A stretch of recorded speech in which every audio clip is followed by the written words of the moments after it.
High, তোমরা কেমন আছো? আবারও চলে এলাম আমরা স্ট্যাটিক কেয়ার 7031 চ্যানেলে।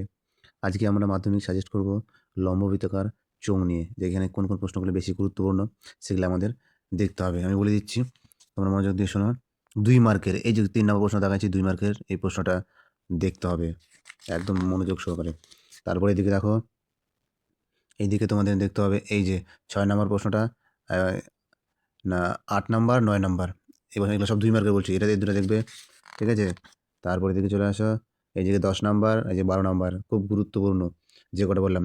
এই যে এখানে আছে একটা, এটা ২ মার্কের। ১৫ নাম্বারটা ২ মার্কের এগুলো, ঠিক আছে? এবার তোমরা দেখো যে ৪ মার্কের যে প্রশ্নটা থাকবে সেটা যে এই যে এখানে এই যে ৭, ৮, ৯, এখানে ১১ নাম্বার, এখানে ১৩ নাম্বার, ২০ নাম্বার। এই কটা দেখবে, আশা করি কমন পেয়ে যেতে পারো। আর যেটা বলছিলাম যে এমসিকিউ, এসিকিউর জন্য ছোট প্রশ্নগুলো এগুলো অল দেখতে হবে। বি এর অল, সি এর অল, আর সংক্ষিপ্ত এসিকিউর জন্য ১ নাম্বার আর ৫ নাম্বার। এখান থেকে প্রশ্ন আসে। মাঝে, মাঝে আছে এটা ২ এর বলছি। অবশ্যই তোমরা দেখবে যে কটা বললাম ২ এবং ৪ এর মধ্যে অবশ্যই কমন হবে। এরকম ভিডিও পেতে চ্যানেলের পাশে থাকবে। আর এরকম আরও অনেক ধরনের সাজেশন পাবে আগামী পর্বে। ঠিক আছে, বাই।